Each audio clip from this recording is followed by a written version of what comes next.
अस्सलाम वालेकुम। मैं हूं आपका उस्ताद।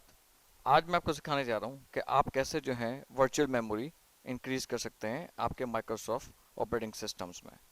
सबसे पहले आपको क्या करना है कि आप जो है माई कंप्यूटर में चले जाएं। अब माई कंप्यूटर खोलने के बहुत सारे तरीके हैं। इसमें से एक तरीका तो ये है कि आपके पास दिस पीसी यहाँ पे लिखा हुआ है और आप इसको राइट क्लिक कर दें, या इसको देख आप इसको जो है यूं डबल क्लिक करके खोल सकते हैं। लेकिन इसके बाद आप जब यहाँ पे आ गए तो आप यहाँ पे भी राइट क्लिक कर सकते हैं। हमें क्या करना है, हमें ये करना है कि हमें इसकी वर्चुअल मेमोरी इंक्रीज करनी है। वर्चुअल मेमोरी इंक्रीज करने के लिए हमें माई कंप्यूटर के जो प्रॉपर्टीज़ में जानी पड़ती है। प्रॉपर्टीज़ में जाने के बाद आपके पास कुछ ऑप्शंस इसमें आते हैं, जैसे कि device manager, report settings, system protection and advance settings. आपने क्या करना है, एडवांस सेटिंग्स में आना है। एडवांस सेटिंग्स में आने के बाद आप ये देख सकते हैं यहाँ पे जो है नंबर ऑफ ऑप्शंस हैं।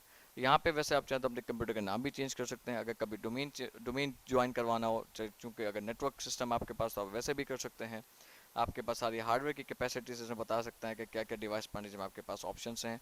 आपके पास एडवांस है, आपके पास रिमोट है, आपके पास बहुत सारी और भी मजीद इसमें इंफॉर्मेशन और पॉसिबल ऑप्शंस जो आपके रिक्वायरमेंट है उस हिसाब के वो हो सकते हैं। लेकिन let's talk about the advance tab. Specifically आपका जो परफॉर्मेंस के लिहाज से जो प्रॉब्लम होती है, समटाइम्स ऐसा होता है कि आपका सिस्टम बहुत स्लो हो जाता है और उसका जो सबसे बड़ा रीज़न होता है आपकी वर्चुअल मेमोरी, जो कि बहुत ही कंज्यूम हो जाती है उस वक्त। तो उसका बेस्ट तरीका ये है कि वर्चुअल मेमोरी आप इंक्रीज कर दें हार्ड ड्राइव का स्पेस देकर। सिंपल क्या करना है, आपको एडवांस में आ जाना है, सिस्टम प्रॉपर्टीज़ में आके आप एडवांस में आ जाएं और परफॉर्मेंसेस में देख लें।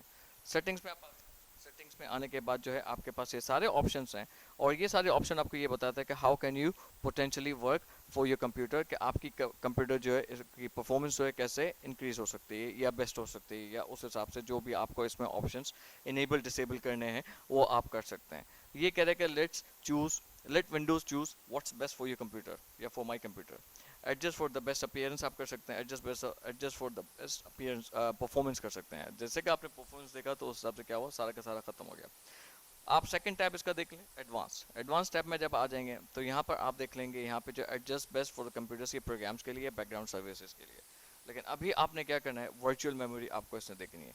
अ paging file in an area that hard disk that Windows uses if it were RAM. ठीक है, रैंडम एक्सेस मेमोरी अगर होती।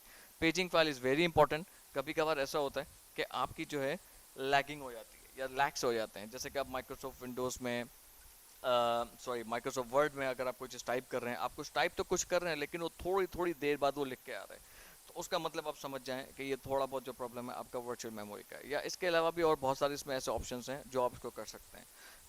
कभी आपको ऐसा लगे सिस्टम आपका बहुत ज़्यादा स्लो चल रहा है, तो virtual memory is one of the way और one of the tricks that you can try to increase your performance of your computer. तो आप कंप्यूटर की परफॉर्मेंस इससे इंक्रीज कर सकते हैं।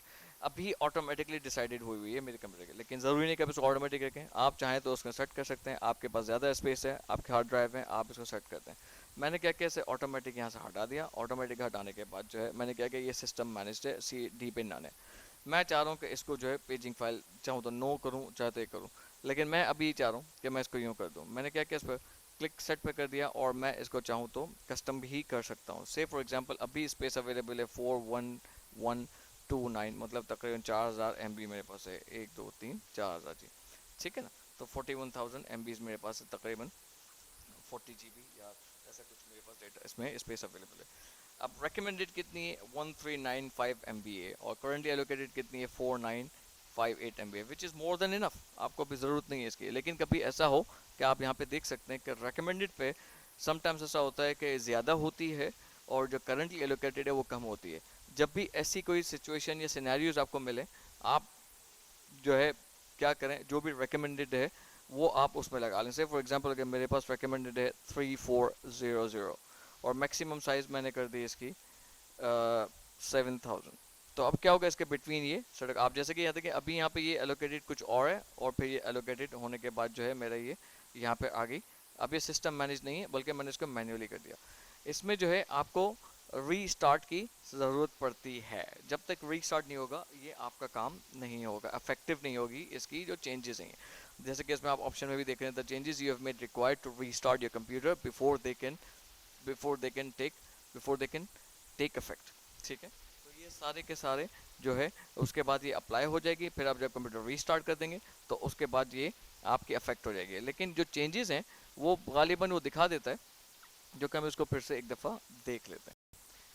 राइट कंप्यूटर, माई प्रॉपर्टीज़ के बाद जो है, जब ये इसकी प्रॉपर्टीज़ खुल गई, मैं एडवांस सेटिंग्स में आ गया। एडवांस सिस्टम्स के बाद मैं सेटिंग्स में आ गया। इसकी सेटिंग्स में आने के बाद मैं फिर से एडवांस में आया। एडवांस में आने के बाद जो मैं फिर चेंज पे आया, और इसके जो है अभी तक ये इसमें सेटिंग्स अफेक्टेड नहीं है, क्योंकि रिकमेंडेड और एलोकेटेड इतनी ही करंटली एलोकेट ये चेंज हो जाएगी ऑटोमेटिकली जब आप इसको रीस्टार्ट करके आएंगे।